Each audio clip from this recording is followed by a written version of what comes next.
Rafale ను కూల్చేశాం, S-400 ను ధ్వంసం చేసేశాం, ఆదంపూర్ ఎయిర్ బేస్ ను నామరూపాలు లేకుండా చేసేశాం, 4 రోజుల యుద్ధంలో ఇండియాను ఘోరంగా ఓడించాం.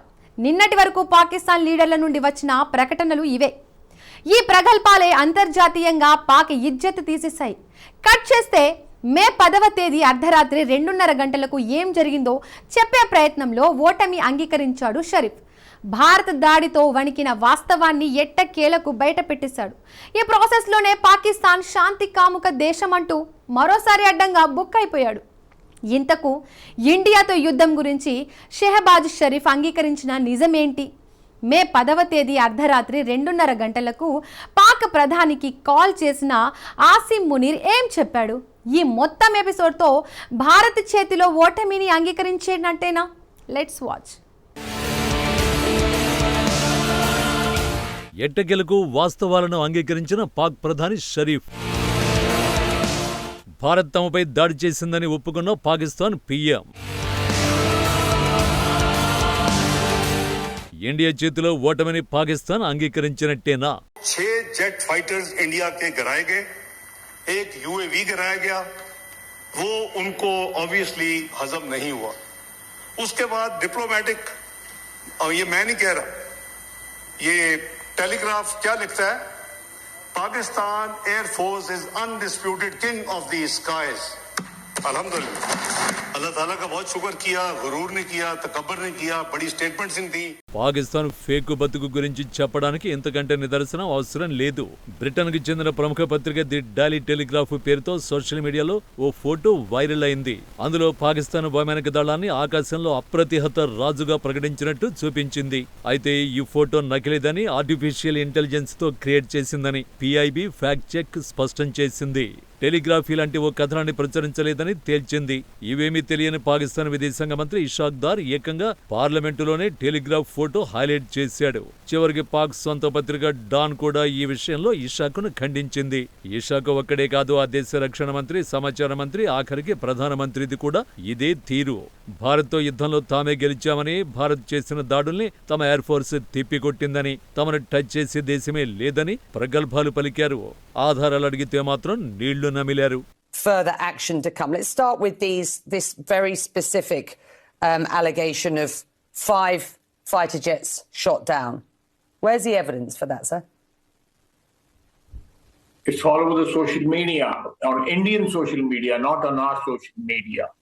The debris of these jets fell into Indian occupied Kashmir, and it's all over Indian media today. You're the defense and they have minister. admitted their media has. The reason to talk to you today, sir, is not to talk about content all over social media. I'm sorry.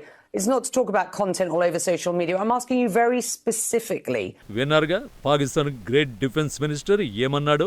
Rafales తో పాటు 5 యుద్ధ విమానాలు కూల్చేశామన్న ప్రచారంపై CNN ప్రతినిధి ఆధారాలు అడిగితే అదంతా Indian social మీడియాలోనే తప్ప మన సోషల్ మీడియాలో కాదు. జెట్ విమానాల శిథిరాలు వారి వైపు పడ్డాయి. ఇదంతా భారత మీడియాలోనే ఉందని అర్థం పర్థం లేని వాదన చేశాడు. ఈ సమాధానం విన్న తర్వాత CNN జర్నలిస్ట్ కూడా షాక్ అయింది. నిజానికి పాకిస్తాన్ చేస్తున్న ఫేక్ ప్రచారాన్ని భారత్ ముందు నుంచి ఖండిస్తూ వస్తోంది. ఆపరేషన్ సింధూర్ సమయంలో ఇండియన్ ఎయిర్ ఫోర్స్ వేటిని కోల్పోలేదని పేర్కొంది. ఇదంతా ఫేక్ ప్రచారమని తెలిపింది. పాక్ చేస్తున్నది ఫేక్ ప్రచారమని భారత press information bureau fact checking unit ఎప్పటికప్పుడు నివేదిస్తూ వచ్చింది. అయినా ఆ దేశ పాలకులు భారత్పై తామే గెలిచామని ఫేక్ ప్రచారాలు చేసుకున్నారు. వారిని గుడ్డిగా నమ్మి పాకిస్తానీలు సంబరాలు చేసుకుంటున్నారు. ఈ క్రమంలోనే పాక్ ఫేక్ ప్రచారాలపై సోషల్ మీడియాలో ట్రాల్స్ మొదలయ్యాయి.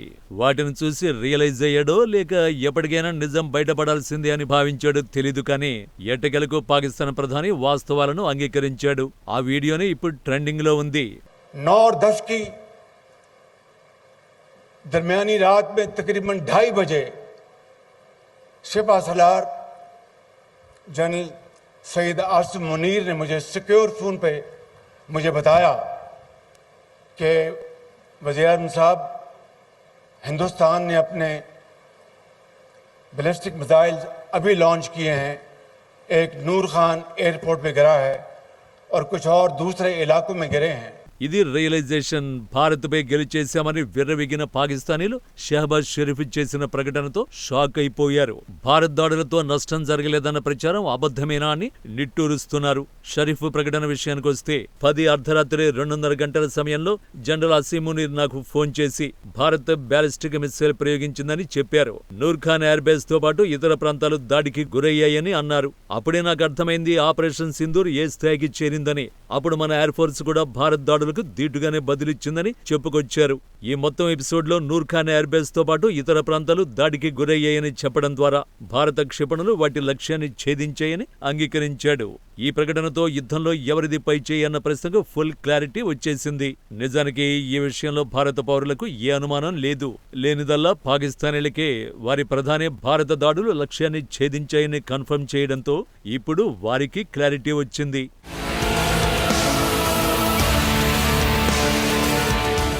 నిజానికి 10వ తేదీన పాకిస్తాన్ మొత్తాన్ని భారత క్షిపణి వణికించింది. భారత్ లక్ష్యంగా ఎంచుకున్న పాకిస్తాన్లోని కీలక ప్రాంతాల్లో రావల్పిండి సమీప నూర్ఖాన్ ఎయిర్ బేస్ అత్యంత ప్రధానమైంది. ఇక్కడ గగనతల రీఫ్యూయల్ ట్యాంకర్ విమానాలు, రవాణా విమానాలు ఉన్నాయి. సుఖోయ్ 30 MKI యుద్ధ విమానాల ద్వారా ప్రయోగించిన బ్రహ్మోస్ క్షిపణులు పాక్ భూభాగాల లోపలి వరకు వెళ్లి ఆ దేశానికి చెందిన పలు వైమానిక స్థావరాల్ని దెబ్బతీసే. ధ్వంసమైన వైమానిక స్థావరాల్లో రఫీకి, మురీద్, నూర్ఖాన్, రహీం యార్ ఖాన్, సుక్కూర్, పర్సూర్, చునియన్, సియాల్కోట్ ఉన్నాయి. పంజాబ్ ప్రావిన్స్ లోని రఫీకి వైమానిక స్థావరం అత్యాధునిక విమానాలకు కేర్ ఆఫ్ అడ్రస్. 10,000 అడుగుల రన్వే ఇక్కడి ప్రత్యేకత. అత్యవసర ల్యాండింగ్ స్ట్రిప్పులు ఉన్నాయి. పంజాబ్ ప్రావిన్స్ లోని చక్వాల్లో మురీద్ ఉంది. ఇక్కడ కీలక ఎయిర్ బేస్ ఉంది. మానవరహిత సాయుధ డ్రోన్లను ఇక్కడ నిల్వ చేస్తూ ఉంటారు. పాకిస్తాన్ క్యాపిటల్ సిటీకి అత్యంత సమీపంలోని రావల్పిండిలో నూర్ఖాన్ వైమానిక స్థావరం ఉంది. పాక్ ఉన్నత స్థాయి జనరల్స్ ఇక్కడ భేటీ అవుతారు. ఆర్మీ చీఫ్ అసీం మునీర్ కార్యాలయం కూడా చక్కలాలాలోనే ఉంది. ముఖ్యమైన ఈ వైమానిక స్థావరాలను భారత్ దెబ్బతీయడంతో పాకిస్తాన్కు ఎటు పాలుపోని పరిస్థితి ఏర్పడింది. ఫలితంగా చేసేది లేక కాల్పుల విరమణ ఒప్పందం కోసం కాళ్లబేరానికి వచ్చింది. కానీ ఓటమిని అంగీకరించడానికి పాకిస్తాన్ పాలకులకు మనసొప్పలేదు. అందుకే అడ్డగోలు వాదనలు చేసి అడ్డంగా బుక్కయ్యారు.